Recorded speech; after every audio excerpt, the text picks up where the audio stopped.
Hi అండి, welcome to my channel. నేను ఈరోజు బియ్యంతో పునుగులు వేసి చూపిస్తా.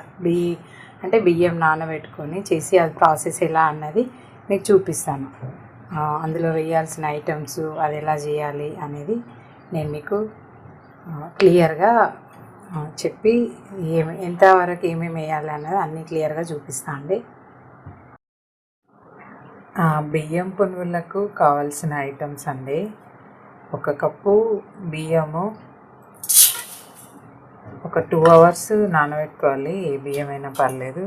కడిగి ఒక 2 గంటలు నానబెట్టేసేయాలి. ఇలా ఒక 2 అవర్స్ నానబెట్టేసి ఉంచుదాము బియ్యాన్ని.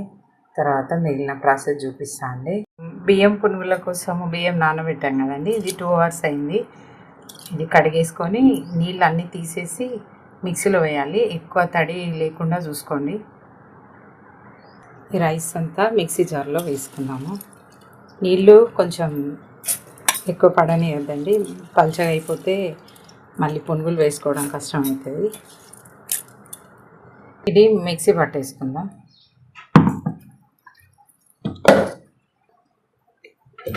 పిండిని చూడండి, ఇలా మెత్తగా గ్రైండ్ చేసుకోవాలి. కొన్ని మనకు అసలే పట్టకుండా ఉండవు వాటరు, కొన్ని పోసుకోవచ్చండి. అలా అని పల్చగా చేసుకోవద్దు. ఇలా ఉండాలి పిండి, మెత్తగా పట్టేసుకోవాలి. ఇలా ఇంత థిక్గా ఉండాలి. ఇది ఒక బౌల్లో వేసేసుకుందాం. ఇందులోకి ఆలుగడ్డలండి, ఇవి ఉడకబెట్టుకొని పొట్టు తీసేసి పెట్టుకోవాలి. మీడియం సైజు 3 ఆలుగడ్డలు ఇవి కూడా మిక్సీ చేసుకోవాలి మెత్తగా. ఇది కూడా ఇలా మెత్తగా మిక్సీ చేసుకోవాలండి. ఇట్లా చేసేసుకొని పెట్టుకోవాలి. మనం ఇందాక పట్టి పెట్టుకున్న బియ్యం పిండి ఉంది కదా, దానిలో ఈ ఆలుది వేసేయాలి.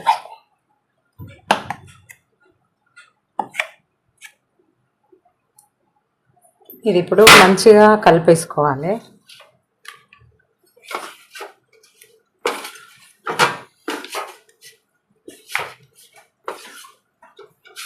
దీంట్లో రుచికి సరిపడినంత ఉప్పు వేయాలి.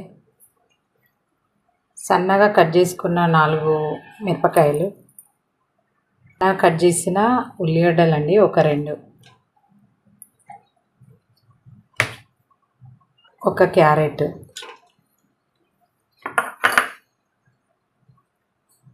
కొంచెం కరివేపాకు, కొంచెం కొత్తిమీర, ఇవి మొత్తం కూడా అంతా కలిపేసుకోవాలి.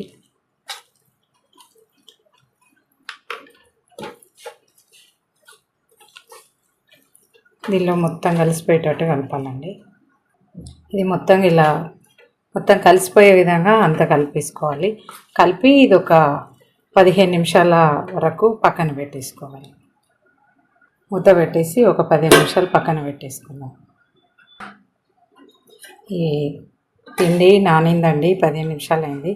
ఇది చిన్న పునుగులు వేసుకోవాలి. ఇలా చిన్న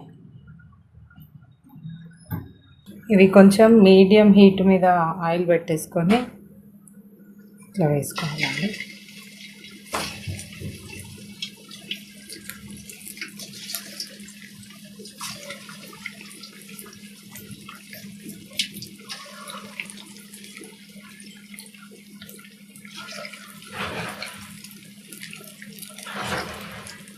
ఎక్కువ పెద్దగా పెట్టుకోవద్దు, మాడిపోతాయి. కొంచెం మీడియంలో పెట్టుకొని కాల్చేసుకోవాలి.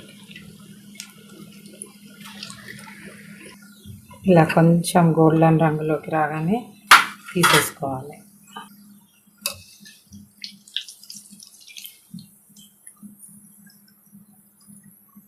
మళ్ళీ ఇలానే వేసుకున్నాము.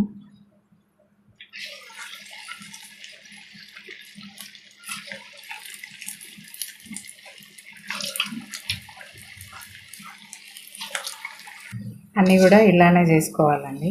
అంతే, వేడి బియ్యం పునుగులు రెడీ అయిపోయినాయండి. ఇంతే అండి. ఇదే పద్ధతిలో ఇదే విధంగా చేసుకుంటే మంచి టేస్ట్ ఉంటుంది. మార్నింగ్ టిఫిన్కైనా ఈవినింగ్ స్నాక్స్కైనా బాగుంటాయి ఇవి. వీటితోని ఉల్లిగడ్డలు లేకపోతే ఉల్లిగడ్డలు పెట్టుకొని తినడం కానీ అల్లం చట్నీ సాస్ ఏదైనా బాగుంటుంది టేస్ట్. ఈ రెసిపీ మీకు నచ్చినట్టయితే లైక్ చేయండి, షేర్ చేయండి, సబ్స్క్రైబ్ చేసుకోండి. మీ ఫ్రెండ్స్కి రిలేటివ్స్కి ఫార్వర్డ్ చేయండి.